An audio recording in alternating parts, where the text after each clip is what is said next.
Okay, so here we have the present simple. As I told you before, we always have a positive sentence or affirmative sentence. We have a negative sentence and a question form. Okay, and what is the structure of our sentences? What do we say last class? What is the structure? We need the subject, yes, subject, verb, and complement.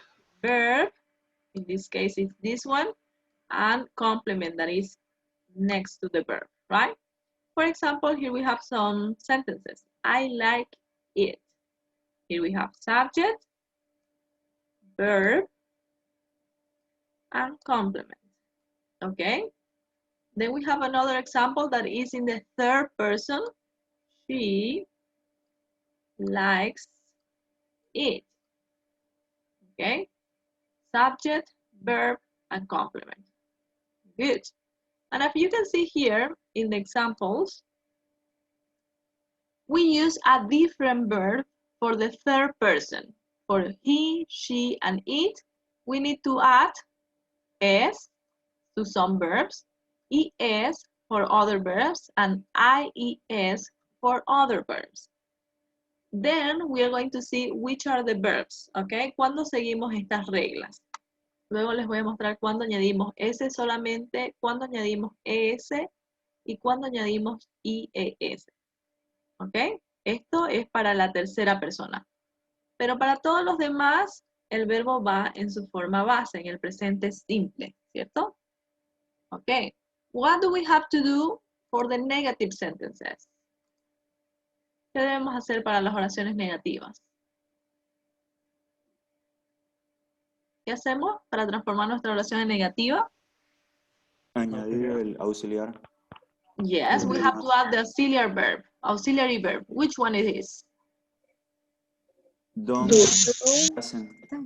Yes, don't or doesn't, right? Very good. So here we have the subject, the auxiliary verb, doesn't or does not for the third person, do not or don't for the other subject. Then we have the verb and the complement. Okay, so the only thing that we have to do is to add the auxiliary verb. And as you can see, our verb doesn't change for the third person when we have an auxiliary verb. Cuando tenemos un verbo auxiliar, nuestro verbo ya no cambia para la tercera persona. Lo que cambia es el auxiliar verb. ¿Ok? Entonces esta sería nuestra estructura para las oraciones negativas. For example, here, I don't, or I do not, or I don't like it. She does not, or she doesn't like it. Okay? Any questions about the negative form? No? What about the question form? What do we have to do to change these sentences to the question form? Do. What? What do we have to do? Verb auxiliary to. The auxiliary? What happened with the auxiliary verb? Do and does. Yes, what happened with do and does? We use first. Yes. Came first. Yes, they came first in the sentence, right? Let's see.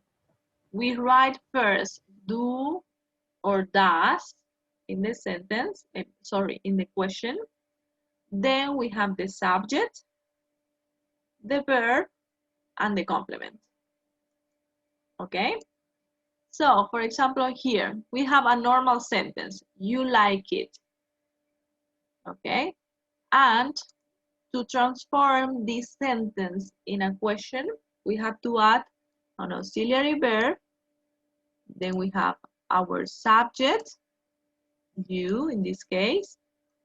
Then we have our verb, like, and we have our complement. Okay, so this is the order that we need to follow for questions in the present simple. When we have a third person, como he likes it. So we have to change the auxiliary verb, does.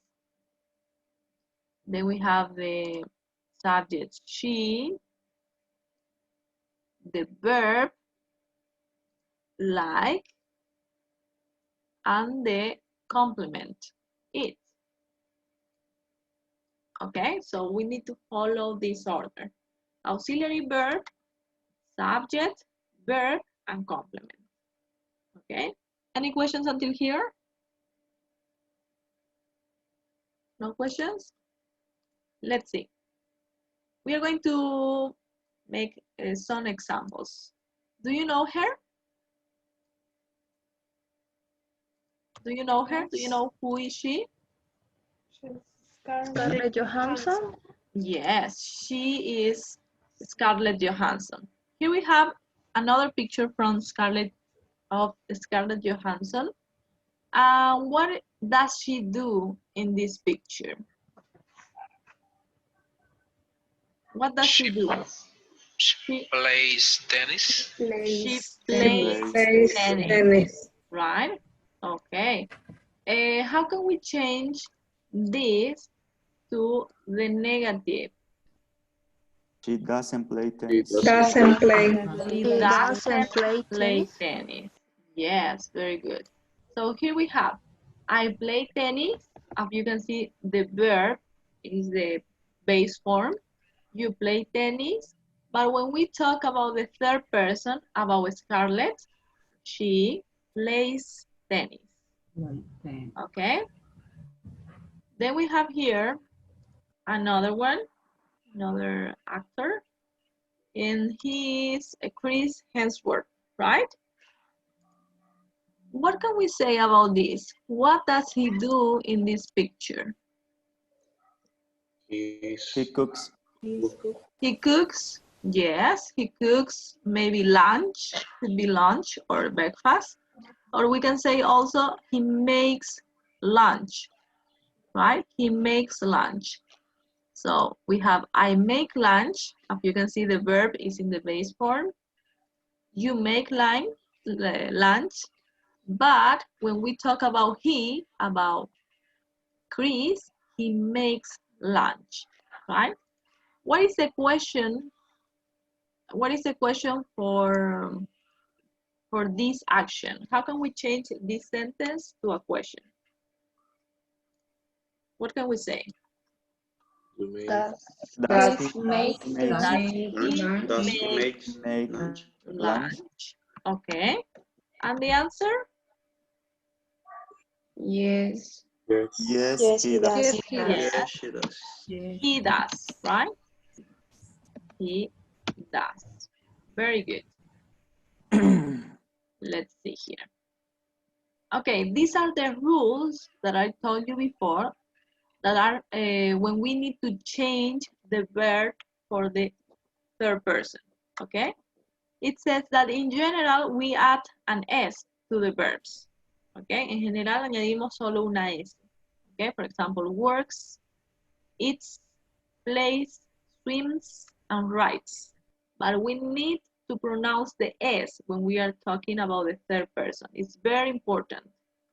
Then, when our verb finish in consonant and Y, for example, consonant Y, consonant Y, consonant Y, we need to change the Y for I and add ES. ¿Ok? Necesitamos cambiar la Y por I latina y añadir ES. ¿Ok? Cuando tenemos una consonante y una Y. Por ejemplo, studies, cries, tries, spies, flies. ¿Ok? Then we have the other rule. It says, when the verbs finish in O, SH, T, CH, X, or SS. ¿Ok? Cuando nuestros verbos terminan en cualquiera de estas terminaciones, lo que tenemos que hacer es añadirles ES. Go, goes, wash, washes, watch, watches, mix, mixes, kiss, kisses. Okay? So these are the rules for the verbs in the third person. Do you have any questions about this? For the verbs in the third person?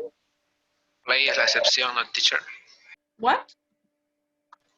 Play es la excepción a la I, ¿no? A la I griega, ¿no? Lo que pasa es que, como les había dicho, tiene que haber una consonante y una Y. Ah, En cambio aquí hay una vocal, ¿cierto? Consonante Y. ¿Ok? Any other question? Okay, so let's practice this a little bit on the book.